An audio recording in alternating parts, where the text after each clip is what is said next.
So a while ago, I watched Final Fantasy VII Advent Children for the first time, and I have a lot of thoughts about it.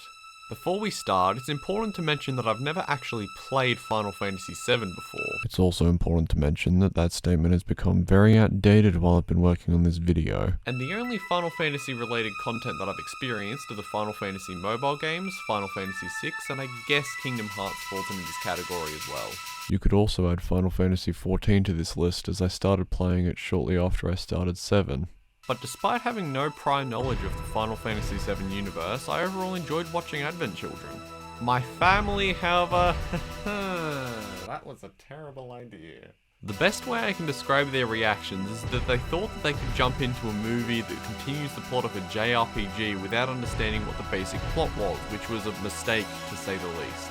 Then again, I wasn't exactly perfectly out of this problem either, because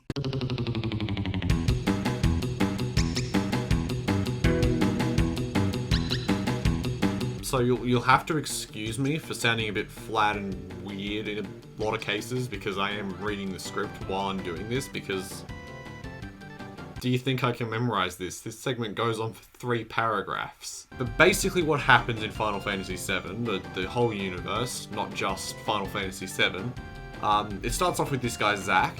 He's this,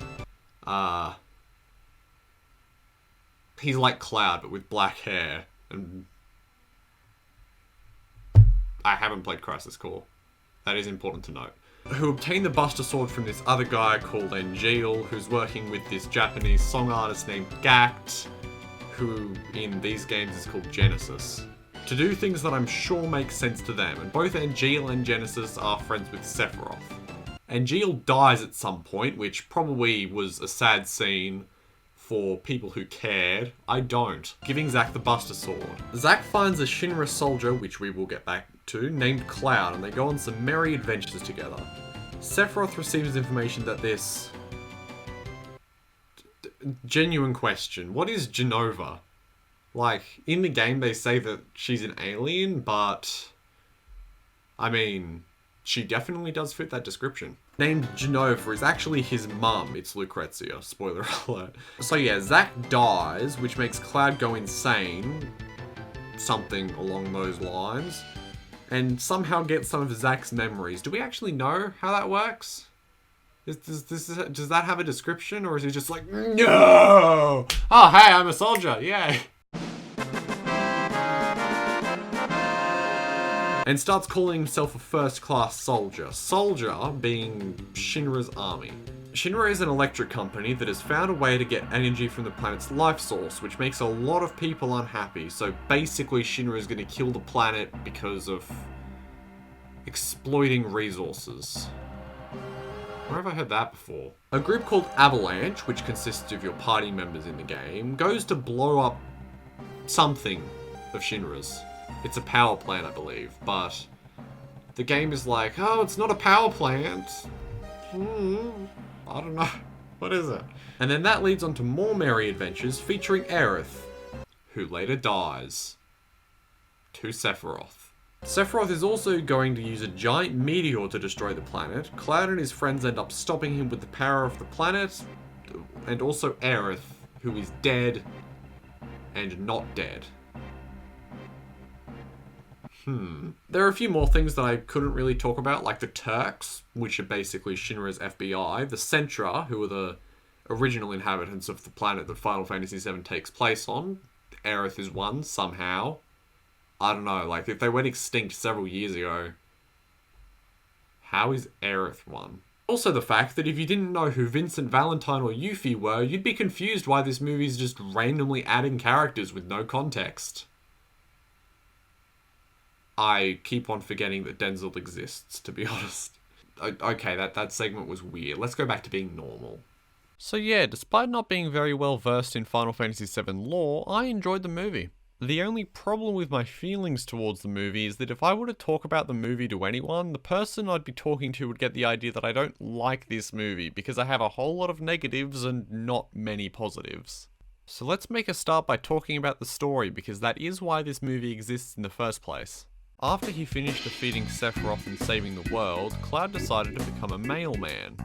While out making a delivery, or maybe just going for a ride, he receives a call from Tifa, who received a call from the head of Shinra, Rufus Shinra. Rufus wants to inform Cloud of the threat of Genova's children, Kadaj and his sidekicks, with names that were probably stated somewhere in this movie, but honestly they're so forgettable that I wouldn't even pay them any attention. Rufus tells Cloud that Kadaj is trying to revive Sephiroth because that was a decision that was made to serve the story and definitely not because the screenwriters wanted fan service dollars. Yippee, amazing decisions for this original story. However, Cloud refuses to assist Rufus in stopping Kadaj and leaves. So yeah, that's all there is to this plot summary. Oh wait, I forgot about Geostigma. Basically, after the meteor was destroyed, somehow Genova cells found themselves onto some nice people to infect. And so some people, including Cloud and this kid right here, have black marks on their bodies. These black marks are a side effect of Geostigma, which kills people in some way. It is a fatal disease. Be scared. Yeah.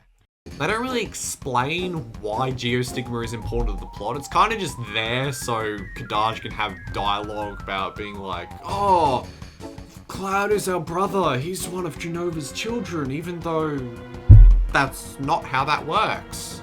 The movie also uses Geostigma as the main driving force behind this scene in some glowing forest somewhere, but that's heading into spoiler territory, so I'm not going to talk about it in this video. So yeah, the plot is kind of weird and it does struggle to stay consistent with itself, but it's the scenes in between the plot points that matter. So let's talk about those. The first scene of the movie is really bad. It could be showing how Shinra got Genova's cells, but if it is, it doesn't clarify that anywhere in the movie. For all I know, Reno could be going in there to do God knows what. Look at his, I don't know, Twitter or something. Who knows? Discord, Instagram, Facebook.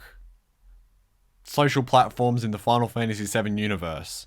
Seriously, does this have any point? Does it tie into Dirge of Cerberus? Or is it just there? Does anyone know what it's there for? Please tell me in the comments if you do. Okay, time to actually talk about why I like this movie.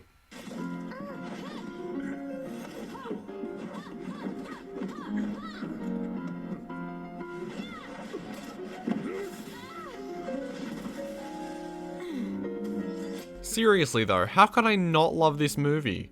Just look at it. Listen to it. This movie ties together three of my favorite things: action, great music, and swords, and the result is just absolutely amazing. Unfortunately, I don't have a segment about swords. I initially did, but recording it was a bit of a drag, so I left it out. Let's talk about the action scenes first. Literally every single action scene in this movie is amazing. In fact, I would say that this movie has better action scenes than most Marvel movies. The movie opens up with your basic exposition scenes, as movies do. It's to be expected at this point. And then Kadaj shows up for the first time and you're just like, so, I guess Riku's part of the Final Fantasy VII universe now. But then he starts chasing Cloud and you're like, whoa, okay, movie, slow down. There's too much awesome going on. Calm down. You don't need to get this excited. Calm down. The only way that this scene could have possibly been improved is if it looked like the ground wasn't moving faster than the bikes. That doesn't really make much sense, but it's a nitpick. I don't care. It's good. And then the movie tops itself by having this fight scene take place, and I have nothing to nitpick here. It's very good. Very good. Watch this movie. Best scene. Best movie scene. Unfortunately, this is the best scene in the entire movie, but the other action scenes do a pretty good job at keeping up with it. Well, except for the penultimate scene, but that's spoilers, so I can't talk about it. Next up, we have the soundtrack. I mean, it's a Final Fantasy soundtrack. I don't even need a segment to explain why it's good. We know it's good. The problem with me talking about soundtracks is I can't really do the soundtracks justice by explaining them. I actually need to play the songs, but I'm sure you guys are fine with listening to this pure goodness, so I'm just going to play it.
That last song actually plays during a conversation between Rufus and Kandaj, and honestly, despite it being a conversation, this scene is like really epic. There are a few other good songs, but I don't really feel like getting copyright striked ever, so I'm just going to move on to the next segment. Now then, it's time to talk about the pacing of this movie, which is the one criticism that won't be classified as a nitpick. Look guys, I know that adapting something from source material that is several hours long into a 2-hour-long movie is probably hard, but the pacing of this movie it's all over the place. I don't like it. The best example of this movie's wacky pacing that I can think of takes place shortly after this scene. After this scene, Cloud returns to the church to find that Tifa is injured in a pool of water. After Cloud is all like, oh no, Tifa's injured, I hope I have a spare Phoenix down somewhere, this starts happening and I'm like, whoa, what's going on? I'm so confused. And after that scene's finished, they're suddenly with Rude and Reno and I was like, wait, what? Reno? What's he doing there? What? Pacing. What? I am aware about what these scenes are about, something Aerith, but they don't really do a good job at tying into each other. They just kind of happen one after another, you know what I mean? Now this is the part of the review where I talk about tiny details that don't really affect anything, like at all. I just thought I'd bring them up because they could cause problems for people, but for me personally, they're not an issue. I seriously do love how Reno is literally just Axel from Kingdom Hearts, like, in every way possible. There's design, voice actors, personalities, they're the same person. And after I noticed this detail, Reno very quickly became my favourite character across all the Final Fantasy games. The dialogue, feels extremely random. Just so everyone knows that this is authentic, I didn't dub this. This is actually in the movie. This is real dialogue that Square Enix put in a movie. After Rude and Reno leave to, I don't know, keep an eye on Rufus, make sure that he's safe or something, Tifa says to Cloud, "You have geostigma." Cloud responds with yes, to which Tifa says, "Dilly dally shilly shally."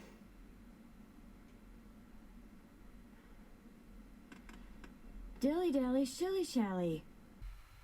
How does that tie into the fact that Cloud has a fatal disease? This is explained later on as something Aerith said when she was alive, which is debatable for reasons I will explain soon, but it doesn't make sense. Like, Tifa is saying to Cloud, stop lazing around, the children need saving.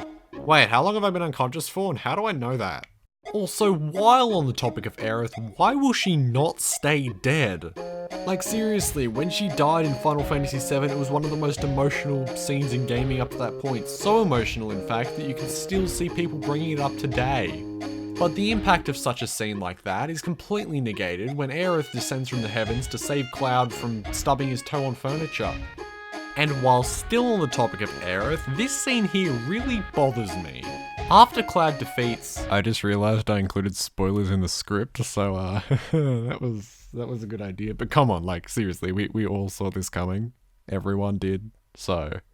I don't even know how I'm hiding it at this point. Tifa looks at the camera and says some dialogue. I'd love to tell you what that dialogue was, but unfortunately I was too busy getting whiplash because suddenly Tifa stops being Tifa and starts being Aerith. Come on, seriously, who allowed this to be rendered and put in the movie? She just started emoting in a completely different way. Alright, time for some short and very, very minor nitpicks. Red 13 doesn't get a line to say until the very end of the movie, and it's one of the most forgettable lines I've ever heard. The main villain's master plan is literally to take the entire planet on a magical space adventure. Kadaj is an incredibly forgettable villain. Sid and Zack are rendered weirdly.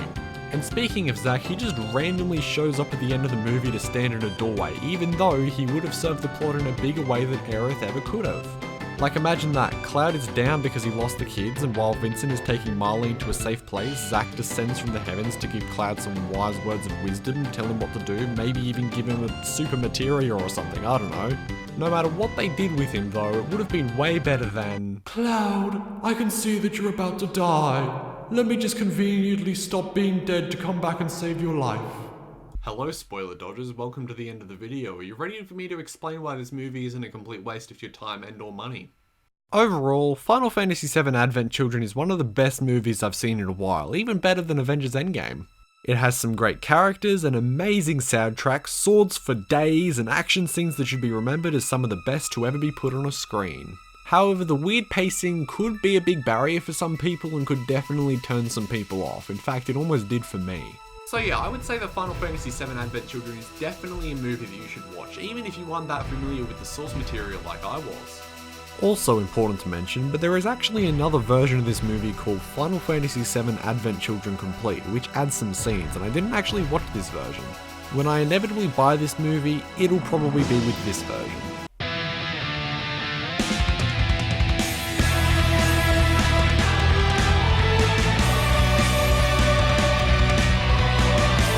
Now then, if you'll excuse me, I need to continue recording footage for my next review, which is gonna take a while. I really want to do the game justice, because I think it's like really good.